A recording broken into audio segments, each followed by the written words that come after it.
Kabajamtoota daawwattoota keenyaa oduu yeroo kanaaf qabnu sin dhageessisnaa oduu waliin aan gamteessaa sabaati. Hooggantoonnii fi qondaalonni akkasumas miseensonni ABO kanneen mana hidhaa garaa garaa irra jiran gaaffii tokko malee akka gadhiifamaniif Komishiniin Mirga Namoomaa Itoophiyaa har'a gaafate. Komishiniin Mirga Namoomaa hooggantoonni ABO hidhamuu isaanii hordofee yeroo dheeraadhaaf qorannoo taasisaa tureen hooggantoonni dhaabichaa seeraa fi heera mootummaa impaayera biyyattii akka malee waan hidhamaniif taan mirga namoomaa cimaan waan isaan mudateef qajeelfama tokko malee hatattamaan akka gadhiifamaniif ajaja dabarseera. Kana malees hooggantoonni ABO warreen qajeelcha poolisii bulchiinsa magaalaa Burraayyuutti hidhaman keessaa miseensa koree hojii raawwachiiftuu adda bilisummaa Oromoo Jaal Mikaa'el Booraan, Jaal Abdii Raggaasaa, miseensa gumii sabaa adda bilisummaa Oromoo Jaal Kennasaa Ayyaanaa fi akkasumas kan magaalaa Shaashamanneetti hidhamanii jiran Jaal Amaan Filee, qondaalota adda bilisummaa Oromoo dhaabichaa keessaa Jaal Lammii Beenyaa, Jaal Daawit Abdataa, Dooktar Gadaa Oljirraa, Koloneel Gammachuu Ayyaanaa manni murtii yeroo hedduu bilisaan isaan gadhiisusi poolisiin ajaja mana murtii kabajuu diduudhaan humnaan ugguree kaan dhukkubaan akka miidhaman taasiseera jechuun koomishinichi ibsa isaa keessatti hireera. Haa ta'u malee akka ibsa koomishinichaatti namoonni yakka malee waggoota lamaa ol hidhaman kunneen hatattamaan hiikamanii beenyaan isaaniif kaffalamee akka gara hojii isaaniitti deebi'an ajaja dabarseera. Kabajamtoota daawwattoota keenya ajajni Koomishinii Mirgoota Namoomaa Itoophiyaa baase kun mootummaa murna faashistii bilchiginnaatiin hojiirra oolaafin ooluu isaa bullee walumaan kan ilaallu ta'a. Qondaalli siyaasaa adda bilisummaa Oromoo Koloneel Gammachuu Ayyaanaa har'as mana murtii Ijibbaata Federaalaatti dhiyaatus ammas manni murtii beellama biraatti kennuun dhaga'ameera. Qaamni biyya kana keessatti akka barbaade nama hidhee kaan dhabamsiisuu danda'u akkuma hubatametti osoo jiru hooggantoonni ABO kaamsuun badii tokko malee raarsaa jiraachuun kan baratamedha. Haa ta'u malee guyyaa har'aas Koloneel Gammachuun mana murtii Ijibbaata Federaalaatti yeroo sadaffaaf dhiyaatus murtii osoo hin argatiin beellamni itti qabameera. Akka maddeen keenya eeranitti kana dura ajajni mana murtii poolisiin dhufee deebii akka irratti laatamuuf ajajni kennamuun uruma kanaanis abbaan alangaa federaalaa fi poolisiin federaalaa dhiyaachuun deebii irratti kennaniiru.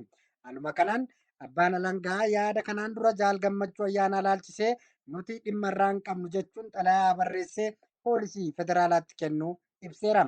Poolisiin federaalaa gama isaatiin poolisiin Oromiyaa akka amaanaadhaan bira kaawwate ibsee akka irraa fuudhaniif xalayaa barreessus deebii isaa dhabuurraa qaamaan fuudhee geessuunis poolisiin Oromiyaa irraa fuudhu akka sadide dhaddacha irra oole irratti ibseera. Dhimma kanarratti poolisiin Oromiyaa deebii isaa akkatti kennuudhaaf ajajuun manni murtii Ijibbaata Federaalaa dhaddacha sadaffaa caffee Araaraatti argamu gaafa caamsaa 23 bara 2022tti beellamuu isaas maddeen keenya ifa taasisaniiru. Baha Oromiyaatti fincilli akka haaraatti dho'uun dhagahame. Godina Harargee Bahaatti fincilli akka haaraatti barattootaan gaafa guyyaa caamsaa 19 bara 2022 Harargee Bahaa ona baddannootti dho'uun dhagahameera. Nuwaabo. Tokkummaa Oromoo. Amantiidhaaf. Kutaadhaan. Addaan. Nun qoqqoodan. Hayyoonnii fi. Hidhamtoonni siyaasaa. Kan paartii tokkoo. Gadhiifamee. Anis. Hafuun qaban. Ija takkaan laalamuu qaban isaan hundi Oromummaaf. Oromoon. Qeefi. Qabeenya isaarraa buqqa'uun haa dhaabbatu. Woboo sababeeffachuudhaan namoota nagaa dirooniidhaan aleeluu fi ajjeesuu hidhuu fi dararuun dhaabbachuu qaba. Tokkummaa Oromoo dantaan goof. Jecha amantii filagaan qoqqooduu. Gaafiin uummata Oromoo osoo irraa hin sharafamin haa deebi'u. Gaafiin uummata Oromoo osoo irraa hin sharafamin haa deebi'u. Gaafiin uummata Oromoo osoo irraa hin sharafamin haa deebi'u. Namoota dhuunfaa garee dhaabbileen miidiyaa fi dabballeen siyaasaa Oromoo fi Oromummaa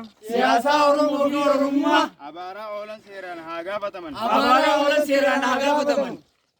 Waraanni Finxaaleeyyii. Waraanni Finxaaleeyyii. Faannoon naannolee biraa fi biyya ollaa Eertiraa. Faannoon naannolee biraa fi biyyoota Eertiraa. Oromiyaa keessa haa bahan. Oromiyaa keessa haa bahan. Qabeenya Oromoo barateessuu. Qabeenya Oromoo barateessuu. Lafa Oromoo gurguruu fi albuuda Oromoo. Alagaa dhaachisuun haa dhaabbatu. Sirni aangoorra jiru. Qoy haa dabartu.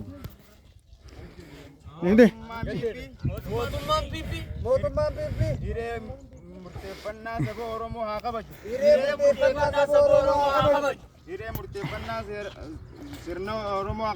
Hiree murteeffannaa sirna Oromoo haa kabaju. Yakka waraanaa fi duguggaa sanyii.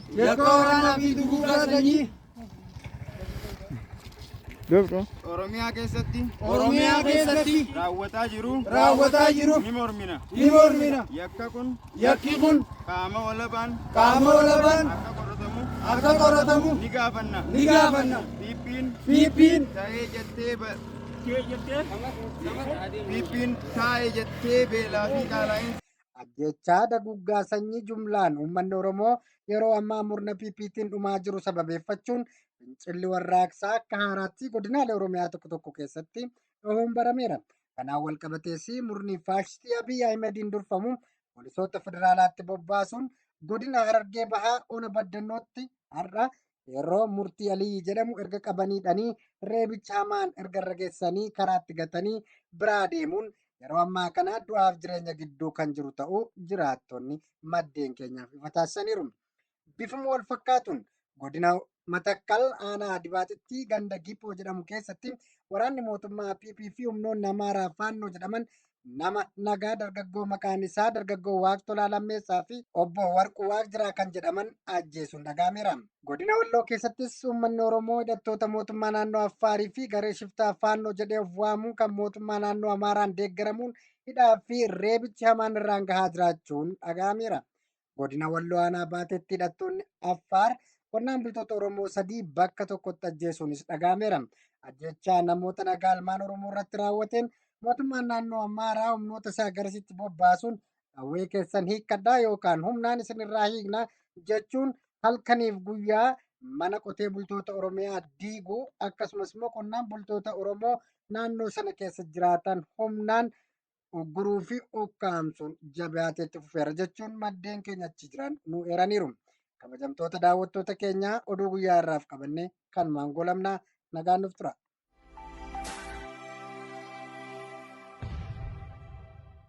Waamicha tumsa Finfinnee Niwus Niitoorkiif akka taasistaniif ilmaan Oromoo maraaf godhame. Miidiyaan FNN sagalee qabsoo bilisummaa Oromoo arraata biyyoolessa Oromiyaa dabalatee miidiyaalee qabsoo bilisummaa Oromoo tumsan hundaaf yeroo qoodee odeeffannoowwan dhugaa saayitii 24 guutuu uummata Oromoo biraan akka ga'amu taasisaa jira. Maarree miidiyaa qabsoo Oromoo FNN akka inni qilleensa irra ture odeeffannoo wayitaawaa uummata Oromoo biraan ga'uuf maallaqaan akka tumsitan affeerramtaniitu.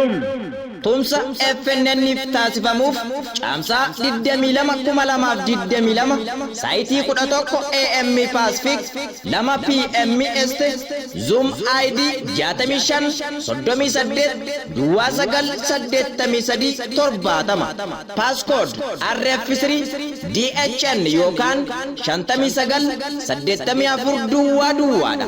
Kottaa miidiyaa qabsoo Oromoo tumsinuuf affeeramtaniitu. Miidiyaa sagalee qabsoo bilisummaa Oromoo tumsuun sabicha tumsuudhaan. Koree tumsa Finfinnee Niwus Niitoork irraa.